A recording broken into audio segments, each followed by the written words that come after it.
Well, Drew, thanks for joining us. Obviously, a disappointing end of the season for the Broncos, falling in overtime in the NCHC quarterfinals. It was a weird year for everybody. Uh, what did you learn about yourself, and what did you learn about this team?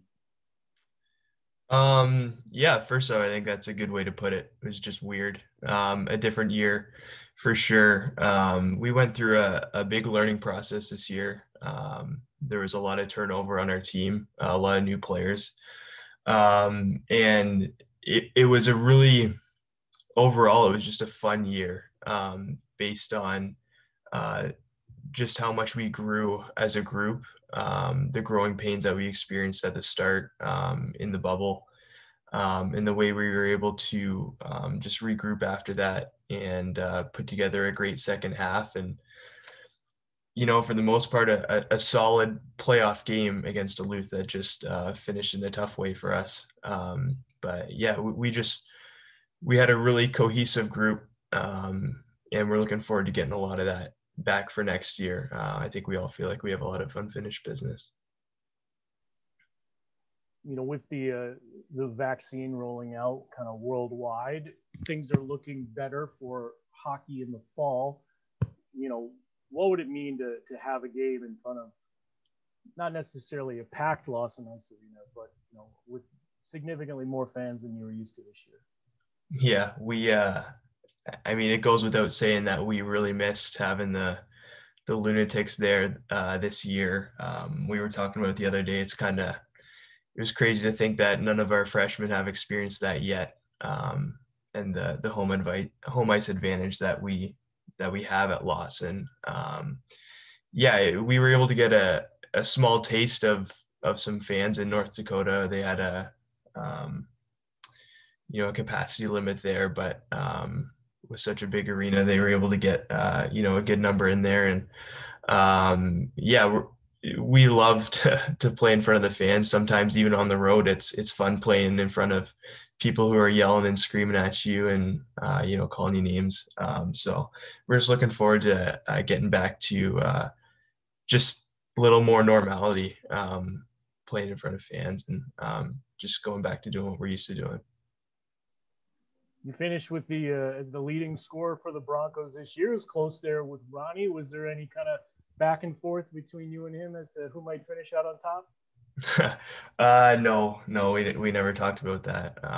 It's one of those things where, I mean, it's the end of the season and we're trying to win a playoff game. So that was something that never really came up. In fact, I wasn't really aware of it until, my grandpa, he loves following my stats and was keeping up with that and, letting me know where I stood. But yeah, no, I think, yeah, we just wish we could have got that one against Duluth. So you were one of the several guys on the team to earn academic all conference and then obviously distinguished scholar athlete as well. What does that mean to you and to as the team that you guys can represent that award in such large numbers? Yeah, that was big for us. We talk about it all the time. I mean, we're student athletes, and part of being a Bronco hockey player is, bringing your best every day, not only to the rink but to the classroom. And the coaching staff does a great job of making sure they keep up with our grades, and we're kept in check as far as that goes. So yeah, it was great to see everyone really buy in this year, and put together some good marks. Our freshmen came in and did a great job as well, and our upperclassmen were able to continue the good work that they've done in the past years. So yeah, it's a great honor to be able to do that. A lot of hard work goes into it, and yeah, we take a lot of pride in that. Have you guys ever wondered how Cale Bennett does it? I I was giving him the gears the other day about not having a 4.0. He talks about that chemistry class in freshman year that still haunts him and gives him that 3.99. We're all ready to go and talk to that professor and fix that one for him. But I mean, it's incredible. he's a smart guy, and you can see why. I mean, just the way he conducts himself, he keeps to himself, but yeah, really smart dude. And I love to give him the gears about only having a 3.99 and not a 4. So, Colin, you got any questions for Drew? Yeah, I was wanting to focus on sort of the start of the year, that pod in Omaha that you were at for about a month. What was that like, sort of the relative isolation that you guys had, and then playing obviously 10 games in 19 days? Yes, it was just so different than what we're used to.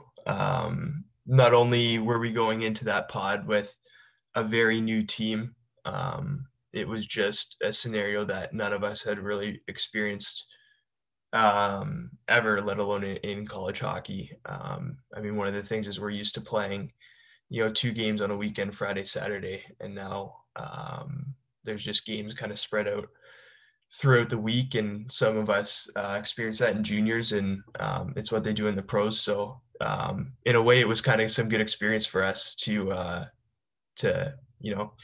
experience what it's like to be playing every other day and having some back-to-back games. And yeah, it was a learning experience for all of us. A lot of COVID tests. That was just something that you kind of got used to, but it was kind of wild. But yeah, no, it was a learning experience for us all. And we came out of that and were able to have a really good second half. So it was a great start for us to play a lot of games there and learn a lot about who we were as a group. You mentioned the success in the second half there. You talked about excitement for next year earlier. Obviously, you guys ended the regular season on a 5-game winning streak. What do you think that shows about how good this team can be next season?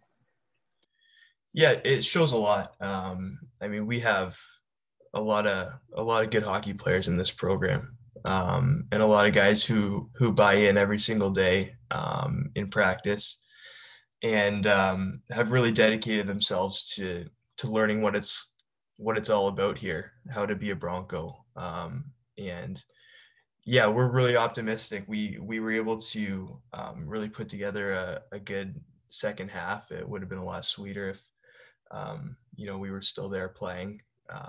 But we know that we're going to have a lot of guys coming back, and we're going to have a similar group next year. And so that just provides a lot of optimism for us, just looking at how much everyone grew and how much everyone developed this year. All right. Thanks for joining us, Drew. Yeah, thanks for having me. Coach, obviously a disappointing to the end of the season, as all ends are. I asked Drew a similar question, but, from the start to now, what did you really learn about this team?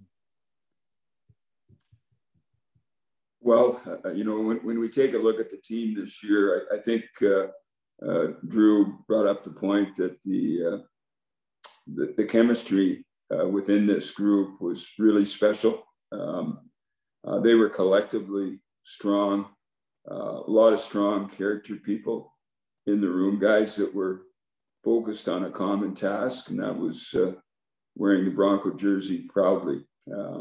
They were a determined group. Obviously, we went through a tough time in the pod, and we're in 8th place in the league by quite a bit at the end of the pod. And guys just worked together, came back with a stronger focus after Christmas, and played some really good hockey and determined hockey. And unfortunately, we lost the playoff game. We love the opportunity to still be in Grand Forks and pursue the NCHC playoff championship, which we feel we're very capable of winning. We take a look at, the standard bearers in our league, the top teams, and we feel that we mix very well with that group.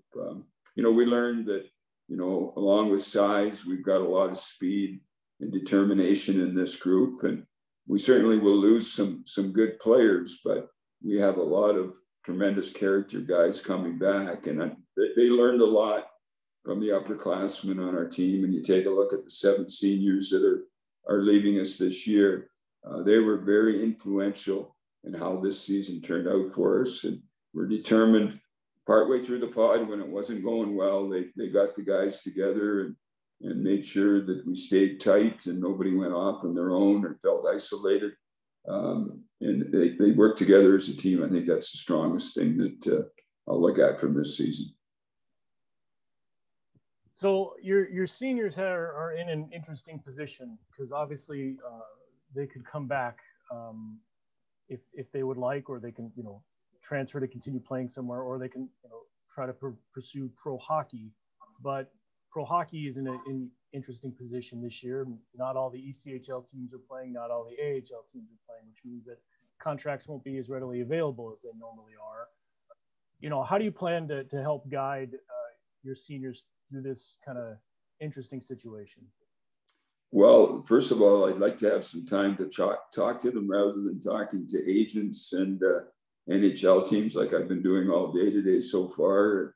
And certainly we want to help our players, aspire to get their dreams, which is to be a professional hockey player. And so we're talking with teams. We've been talking with advisors, and we've been talking with advisors for a couple of months there in terms of teams that have shown interest in our players. And certainly during the course of the year, we'll talk to different NHL teams. They'll approach us about our players, and we try to promote them as much as we possibly can. But it's not an agent, it's not a coach that gets a player a job, it's the player himself. And we have a lot of worthy candidates. So I think there'll be some time taken here, Adam, where they'll look at their options and we'll talk about things. And they have a great option to come back to Western and play next year with the new NCAA rule during this year of COVID. And but we'll see what happens. For example, we have Ronnie Adard that was all conference and made the top offensive defenseman. And I don't know if I can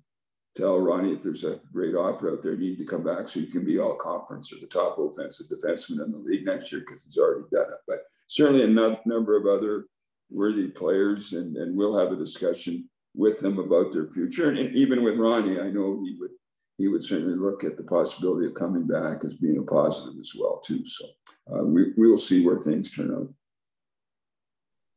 Colin, you have a question for Coach?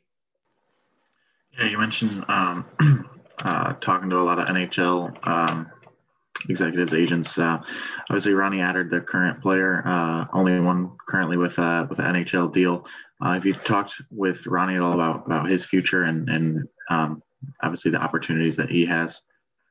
To be honest with you, we just finished playing, and to the players' credit, we did not want to talk to them about anything at the end of the season. We were still expecting to be playing it at this time, and so there haven't been any real discussions. There will be over the next days here and later today as well. But at this point, they need to listen to all of the offers that are there and make the best decision for their future as well. We're there to support them either way. And if you lose players to pro teams, it helps you recruit other good players, and that's the way that we've looked at it. And a number of players that we've recruited that are coming in next year, one of the reasons they're coming to Western is our record of developing pro hockey players, because ultimately, through a quality education here at Western, they're going to have an opportunity to be pros in life, and the opportunity to be a pro in the game of hockey is something they all want as well.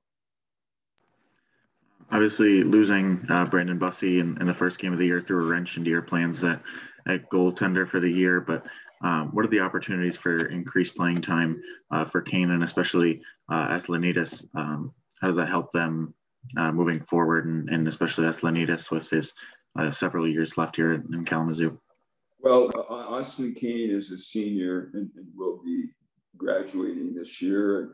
We have Ross Howerluck, a goaltender that we brought in at Christmas, and certainly, Alex Aslanides, played a number of games for us, and those guys are certainly anxious to battle for spots next year. Brandon will be back, and we'll be healthy, and so we'll take a look at the situation. Certainly, Brandon's past performance would lend everyone to believe that he'll be our number one goaltender. But again, we leave that out there. Everybody has an opportunity to come in and make an impression through their summer workouts and in training camp in the fall there. you know, we've talked about some of the seniors that will potentially be leaving.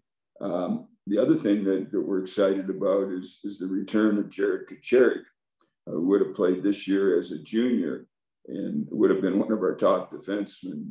He's going to be back next year. And there's a guy that you're putting into your lineup that's already played 2 years. And with the new rule, I mean, he's still got a lot of time left. He'd have 3 years of eligibility left being a sophomore. So we've got Jared Kacharik, and then, you know, Rhett Kingston was our top scoring left winger 2 years ago with 17 points. And we certainly missed Rhett this year as well, not being able to play. So we're certainly hopeful that Rhett will be back as well. And, you know, then we have some other quality recruits coming in. But the big thing will be the players that we have here now, the improvement that they will show this summer, and they showed during the course of this year. That's going to be the big thing for us going forward. We had some freshmen that we brought in at Christmas that did not play any games, but their junior teams were not playing. They couldn't get into a weight room, and it was with the new NCAA rule, it was to our advantage to bring them in now at Christmas this year, get them used to our culture, get them used to the pace of our practice, get them working out with Tim Herman, our strength and conditioning coach. They made huge strides in the time that they were here. And we know we'll have an opportunity after a 2-week break, which is mandatory, to work with them again. And we're gonna get right into preparing for next year. And we're excited about the progress that these guys will show. And then we'll have some new freshmen coming in as well. And 15 players earned academic honors this year. How proud are you of the academic achievement of this team? Well, we're going to have 30 at the end of the year here, because in those 15, that doesn't, and the first recording of it does not count freshmen. And I think we were 3rd or 4th in the league, Adam, with the 15, not counting 15 players. And we believe certainly 14 of those 15 are going to be all conference academic players as well. So none of the other teams had that many freshmen. So our numbers are going to go way up. So, you know, basically we're going to have 28 or 29. And, you know, we make a commitment to the parents of the young men that we recruit that we're going to make sure that they get a quality academic experience along with the hockey experience. And we hold them accountable. We talk to them about their grades every week. We talk to them about making sure they get their assignments done. We want to know when they've got a major paper that maybe they need to miss a practice for or whatever. Academics are huge in our program. And, you know, our grade point average was outstanding at Christmas, and we expect it to be even better at the end of the term here. All right. Thank you, Coach. Thanks very much.